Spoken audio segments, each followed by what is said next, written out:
At the family party, I had a serious accident on my way home at 16. My mom and sister were at the spa. The doctor said I needed emergency surgery, but my mom refused. If it dies, let me know. I don't have time for paperwork. When I woke up, the record said, new legal guardian. And that guardian was on the way home from a huge Easter family party in Charleston. When I was 16, I got into a horrific accident on I-26.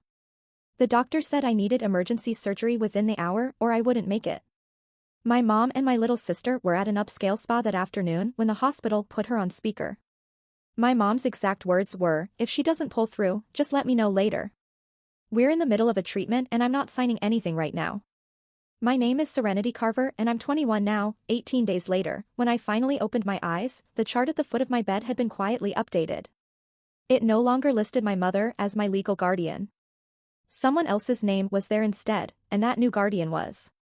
If you've ever watched the people who are supposed to love you the most turn their backs, the second you needed them, drop the words. I've seen it in the comments, so I know I'm not the only one. Hit that subscribe button if you want to know exactly who stepped up when my own mother walked away, because the story only gets crazier from here. Let me take you back to how everything started. I grew up in a big white house on James Island, just outside Charleston. My dad died of leukemia when I was 6. One week he was teaching me how to ride a bike in the driveway. The next, he was gone. After the funeral, the only person who still showed up every single weekend was my mom's father, Clarence Brooks. Everyone in the county knew him as the former police chief who never really retired. He just traded the badge for a fishing rod and a porch swing. He'd pull up in his old Ford pickup, bring me shrimp and grits from his favorite spot on Shem Creek and let me sit in the front seat. While he told stories about chasing bootleggers down back roads to me, he wasn't Grandpa Clarence. He was simply Grandpa, the one adult who never canceled. My mom, Harmony Carver, grieved for about a year. Then she met Colin Reed at some charity gala downtown. Colin owned half the new construction on Kiowa Island and drove a black Range Rover that always smelled like new leather. 2 years later, they got married in a beachfront ceremony. I barely remember 9 months after that Haven arrived, blonde, loud and instantly the center of the universe. Suddenly the house had a nursery, a nanny, and a whole new set of rules. My bedroom got moved to the back corner over the garage, so Haven could have the bigger room with the balcony. My soccer trophies disappeared into boxes. My mom started introducing me as my older daughter instead of by name, like I was an extra in someone else's family photo. By the time I turned 14, I was basically invisible. Colin paid for everything, but he never looked at me unless I was in his way. Haven got new clothes every season. I got handed down uniforms from the private school I didn't even attend. The only place I still felt wanted was Grandpa's little brick house in West Ashley. 20 minutes across the Ravenel Bridge. He kept my old bike in his garage, kept the freezer stocked with popsicles, and never once asked why. I spent every free weekend there. Easter weekend when I was 16 was supposed to be different. Grandpa threw his annual cookout, 3 long tables under the live oaks, low country boiled deviled eggs, sweet tea in mason jars. Cousins I hadn't seen in years flew in. There was music, kids running everywhere. The smell of charcoal in the air. I wore the pale yellow sundress Grandpa bought me the month before because he said it matched my eyes. For a few hours. It almost felt like the old days, like maybe I still belonged somewhere. Then I overheard my mom on the phone by the dessert table. She was laughing, telling someone she and Haven had booked a mother-daughter spa day. The next morning, facials, massages, the whole package, and after that they were flying to the Bahamas for spring break, just the 3 of them, her, Colin, and Haven. My name never came up.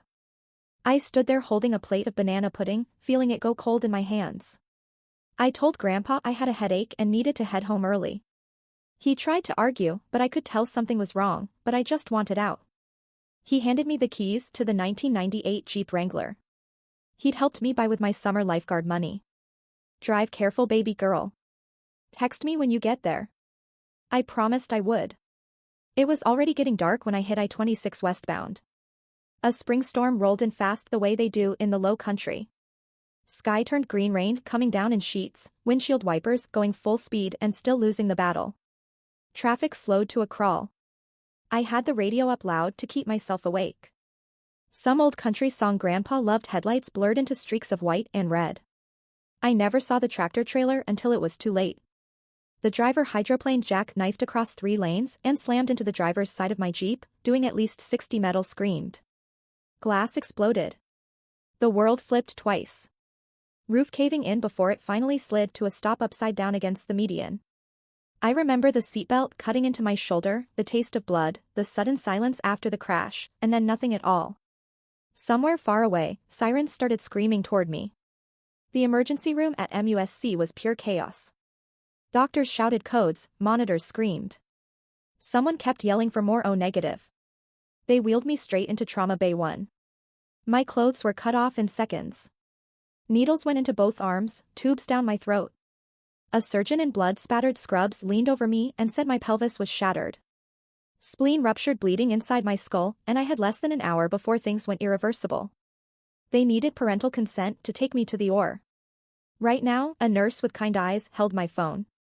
Scroll to mom and hit FaceTime. The call connected on the third ring. I heard spa music and the low hum of massage chairs. My mother's face appeared. Sheet masks still on, cucumber slices over her eyes.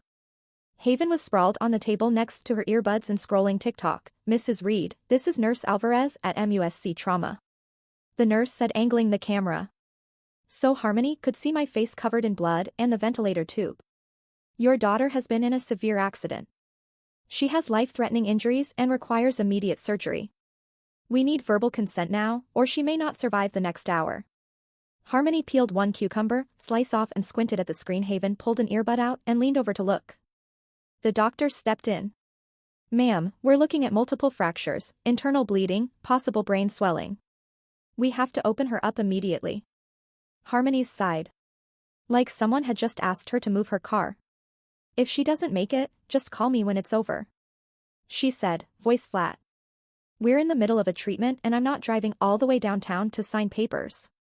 Haven let out a short, sharp laugh, covered her mouth, then snapped a screenshot of my battered face on the gurney. I watched her thumbs fly across the screen.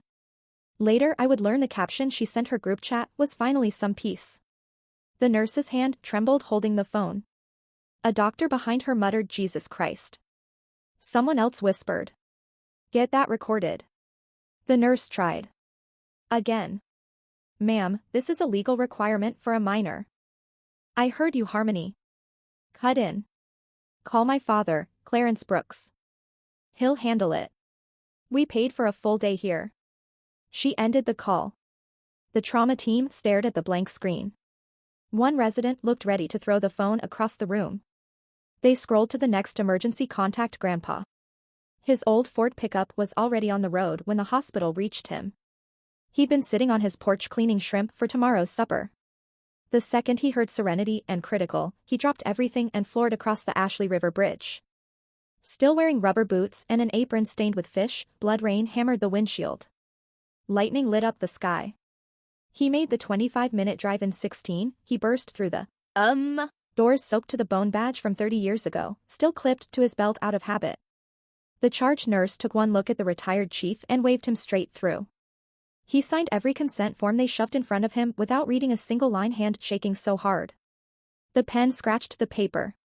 They let him into the bay long enough to see me, tubes everywhere, face swollen beyond recognition. He leaned close to my ear and whispered the same thing he used to say when I had nightmares as a little kid. "I've got you, baby girl, Grandpa's right here." Then they rushed me to surgery. He pulled a metal chair up to the glass wall outside the operating room and sat down. He didn't move for the next 9 hours, not when the nurses offered coffee, not when the waiting room emptied, not when the storm outside knocked the power out for 12 minutes and the backup generators kicked on. When they finally wheeled me to ICU just before dawn, he followed the bed still holding the same cold hand that had gone limp hours earlier. The next 18 days became the longest of Grandpa's life. ICU smelled like antiseptic and fear machines, hissed and beeped in a rhythm that never let anyone forget how thin the line was. Grandpa claimed the vinyl recliner beside my bed and refused to leave. Nurses tried to send him home the first night. He just showed them the old badge still in his wallet and said, "I'm not going anywhere after that." Nobody argued. He slept in 30-minute bursts, head tipped back, mouth open. Boots still on when he woke.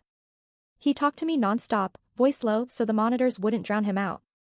He told me about the night I was born, how he held me first because my mom was too exhausted. He retold the story of the summer. I was 8 and we caught a 5-foot shark off Folly Beach Pier. How I screamed until he let me reel it in myself. He read aloud from the worn copy of To Kill a Mockingbird. He kept in the truck doing all the voices. Some evenings, he just hummed the old hymn his own mother sang when he was little, the one that always put me to sleep on his couch. Doctors came and went. One morning, the neurologist said the swelling in my brain was down another afternoon. The orthopedic surgeon warned the pelvis might never heal straight. Grandpa listened, nodded, asked questions, sharp enough to make residents sweat. Then went right back to holding my hand like nothing had changed. On day 16, the numbers finally started moving the right way. My blood pressure stabilized. The ventilator settings dropped. A nurse caught Grandpa smiling for the first time in 2 weeks, that same afternoon while he leaned close, whispering that the redfish were running and we'd go fishing the minute I woke up. A tall man in a navy suit appeared at the glass door. Mr. Donovan had worked cases with Grandpa 25 years ago. They still played poker once a month. Grandpa looked up, saw the folder in Donovan's hand, and gave one slow nod. No words needed. Donovan left the hospital, got in his silver Lexus and drove straight to James Island. He knew the address by heart. Harmony and Haven were in the foyer surrounded by designer luggage. 2 matching pink suitcases sat by the door, tags already attached for a 7-night Royal Caribbean cruise, leaving Charleston Harbor the next morning. Colin was upstairs on a work call. Haven was filming herself, twirling in a new sundress for Instagram. Harmony was double-checking passports. The doorbell rang. Donovan introduced himself, handed over the thick envelope and waited while Harmony ripped it open. Inside were 2 sets of papers. Emergency petition to strip parental rights for medical neglect of a minor, and a civil suit filed by the hospital for extraordinary life-saving expenses, plus pain and suffering. Both named Harmony Reed, and because Haven was 14 and had actively participated in the refusal, her as well. Harmony's face went white under the spray. Tan Haven stopped recording mid-spin. You have 72 hours to respond. Donovan said, voice calm. After that, the judge has already agreed to an emergency hearing. Harmony started yelling about lawyers and mistakes and how dare anyone question her. Parenting Haven burst into dramatic tears, claiming she didn't mean anything by the texts. Donovan simply turned and walked back to his car. Inside the house, Harmony slid down the wall, clutching the papers, mascara running black rivers down her cheeks. Haven kept screaming that this would ruin her spring break. Colin came downstairs, took one look at the documents, and went pale back at the hospital. Grandpa never mentioned the visitor. He just kept holding my hand, humming that same old hymn, waiting for the day my eyes would open. 2 days later, I opened my eyes for the first time. Everything hurt. My mouth tasted like metal and plastic machines still beeped but softer now. The first face I saw was Grandpa's unshaven, eyes red-rimmed, grinning so wide. I thought his cheeks would split. Hey, baby girl, he whispered. Voice cracking. Welcome back. I tried to speak. Nothing came out except a rasp. He pressed the call button, then lifted the whiteboard at the foot of the bed so I could read it in black marker. Big, bold letters. Legal guardian, Clarence Brooks. I stared until the words blurred. Tears rolled sideways into my ears. He wiped them away with a thumb that still smelled faintly of shrimp and salt air. Over the next hours, between nurses checking vitals and doctors shining lights in my eyes, he told me everything. The FaceTime call, my mother's exact words, Haven screenshot. The papers served while I lay unconscious. He didn't sugarcoat any of it. He never had. I cried again, harder this time, not from pain, but from relief so deep it felt like drowning in reverse. 3 weeks later, they let me go home, not to James Island, but to Grandpa's little gray house on stilts in Folly Beach. 15 minutes south of the city. The salt air hit my lungs the second he carried me over the threshold. My new bedroom used to be his fishing tackle room. He'd painted the walls pale blue and hung the same wind chimes we'd made when I was 9. From the window I could see the ocean rolling in steady and endless. Physical therapy started the following Monday. I learned to sit up then stand, then shuffle behind a walker while Grandpa spotted me like I was 2 years old again. He cooked shrimp and grits every night because it was soft enough for my wired jaw. We watched the sunset from the porch, swing his arm around my shoulders, neither of us needing to fill the quiet. One afternoon my phone buzzed on the kitchen counter. The screen showed Mom. I stared at it for 10 rings. Grandpa watched from the doorway, saying nothing. Pressed decline, set the phone face down, and went back to the porch. That was the only time she ever tried across town. Colin filed for divorce the same week. His company had just landed a massive contract with the Port Authority. The last thing he needed was headlines about child abandonment tied to his name. He moved out of the James Island house before the ink dried, taking only his clothes, and the golf club's Haven lost her mind on social media for about 3 days, then went radio silent. When colleges started pulling scholarship offers, Grandpa never brought it up unless I asked. When I did, he answered straight. They made their choice. Ran. Now we make ours. Some nights the pain woke me screaming. He'd shuffle in wearing old police academy sweats, sit on the edge of the bed and hold my hand until the meds kicked. In other nights, I woke to the sound of him praying out loud in the living room, voice rough, asking God to give him enough years to see me whole again. By the time the stitches came out and the casts turned to braces, I could walk the length of the pier without stopping. Grandpa bought 2 rods and a bucket of shrimp.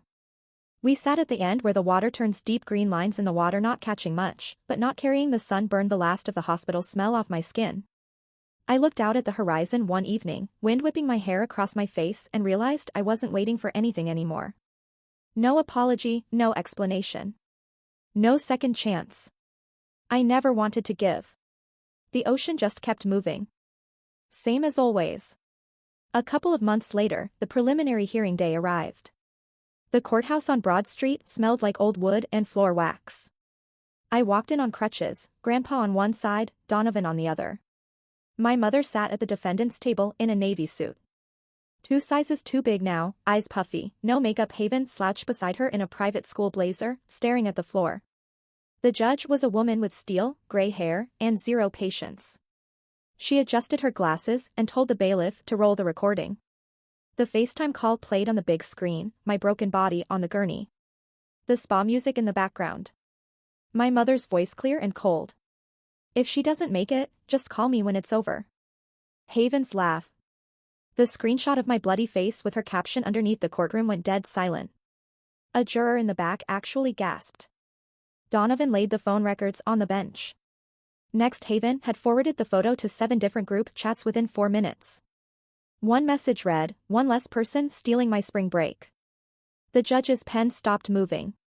She looked at my mother for a long, hard moment. "Mrs. Reed," she said, voice like ice. "In 23 years on this bench, I have never heard a parent speak about their child this way while that child was fighting for her life. Temporary full custody is immediately transferred to Clarence Brooks. Effective to today. We'll see you back here for the permanent hearing." She banged the gavel so hard, the sound echoed off the marble. 3 days later, Harmony was fired from her job at the South Carolina State Credit Union. Background checks are mandatory for anyone handling federal funds. Medical neglect of a minor is an automatic disqualifier. Security escorted her out with a cardboard box. Haven's full-ride academic scholarship to the College of Charleston got revoked to the same week. The admissions board cited conduct incompatible with the values of the institution. Suddenly, the private high school that once worshipped her started whispering behind her back. Within a month, the James Island house went into foreclosure. Colin's name was already off the deed. He'd signed everything over to protect his assets. Mother and daughter moved into a 2-bedroom apartment off Savannah Highway, the kind with peeling paint and a broken elevator. Haven lost her car. Harmony took a night job stocking shelves at a grocery store to cover rent. Meanwhile, I started real therapy twice a week. A van picked me up for outpatient physical rehab. At MUSC, I learned how to climb stairs again, how to balance on a Bosu ball, how to trust my own legs. Grandpa drove me every single time, waited in the lobby reading the same 3 fishing magazines until I came out sweating and shaking. On Thursdays, I saw a trauma counselor named Dr. Rivera. We sat in a small office that smelled like lavender and talked about nightmares, about rage. About the day I realized I never wanted to hear my mother's voice again. Grandpa waited in the truck windows down Country Station Low, never once complaining about the heat. Some afternoons when the pain in my hips got too loud, I'd sit on the back deck and throw pieces of bread to the gulls. Grandpa would join me with 2 sweet teas and we'd watch the tide go out. He never tried to fix my anger. He just let me feel it. By the end of summer, I could ditch the crutches for a cane, then the cane for nothing at all. I still walked with a slight limp, but the doctors said most of it would fade by my 18th birthday. One evening, I made it all the way to the end of Folly Pier and back without stopping. Grandpa met me halfway carrying a blanket and a flashlight, even though the sun hadn't set yet. We sat on the sand, shoes off, letting the waves lick our toes. I leaned my head on his shoulder. "Thank you for staying," I said. He kissed the top of my head. "Nowhere else. I'd rather be baby girl." 7 months after the crash, the final trial day came. I walked into the courtroom without crutches, cane, or limp. The scar on my forehead was still pink, but my head was high. Grandpa sat right behind me in his Sunday suit, the one he wore to my dad's funeral. Harmony looked smaller than I remembered. Hair pulled back tight, clutching a tissue she never used. Haven stared straight ahead. Arms crossed so hard, her knuckles went white. Donovan called me to the stand first. I swore in, sat down and looked the judge in the eye. "Tell the court how it felt," he said, "knowing your mother refused to come while you were dying." I took a breath. The room waited. It felt like the last piece of me that still believed I mattered just died on that table. I said, my voice didn't shake. "I learned in one sentence that I was disposable, and the person who said it was the same woman who used to read me bedtime stories." I told them about waking up to Grandpa's name on the Guardian line, about the single missed call I never returned about. Every night I fell asleep listening to the ocean instead of wondering why I wasn't enough. Harmony's lawyer tried to paint her as stressed, overwhelmed, a victim of circumstance. He brought up her job loss, the foreclosure, the divorce. I didn't look at her once. When he finished, the judge asked if I had anything else to say. "Yes, Your Honor," I answered. "I don't want her money. I don't want her apologies. I just want this to be over. I already have a family." The judge didn't need long. She returned 20 minutes later. "Permanent termination of parental rights for Harmony Reed. Effective immediately, civil judgment in favor of the plaintiff and the hospital. $480,000. The James Island property will be sold at auction. To satisfy the lien, Mr. Clarence Brooks is granted full legal adoption. This case is closed." The gavel cracked like a starting gun. Outside in the hallway, reporters shouted questions. I ignored them all. Took Grandpa's arm and walked into the October sunshine. 3 weeks later, the bank padlocked the big white house. A moving truck came for what little Harmony and Haven decided to keep. They loaded boxes into an old sedan and drove north on I-26, headed somewhere cheaper somewhere. Nobody knew their names. I never asked where. That same month, the adoption papers arrived in the mail. I signed. Serenity Brooks for the first time and cried harder than the day I woke up from the coma. Grandpa framed the certificate above the fireplace right next to my dad's old service photo. I started my senior year at an alternative school, 10 minutes from Folly Beach. Small classes, teachers who actually cared. No one who knew the story unless I told them. I made the honor roll every quarter and got accepted early decision to the College of Charleston. Close enough to come home every night if I wanted. Graduation day came warm and windy. I wore the pale blue cap and gown, same color as the bedroom walls Grandpa painted for me when they called my name. The entire senior class stood up and cheered because by then everyone knew who had carried me through. Grandpa waited at the bottom of the steps in his dress uniform, metals polished, eyes shining. I ran to him, threw my arms around his neck and let him lift me off the ground like I still weighed nothing. 5 years have passed since that Easter Sunday. I'm 21 now. Diploma in psychology on the wall, working as a family trauma counselor at a nonprofit, just over the bridge in Mount Pleasant. Every day I sit across from teenagers who believe no one will ever choose them, and I get to tell them they're wrong because someone chose me when the people who were supposed to love me most walked away without looking back. Grandpa turned 77 last month. He still mows the yard himself. Still catches more fish than any charter boat captain on the island, still makes the best shrimp and grits in the state. The house on stilts is exactly the same. Wind chimes, singing porch, swing creaking coffee pot, always half full. My old room is still pale blue.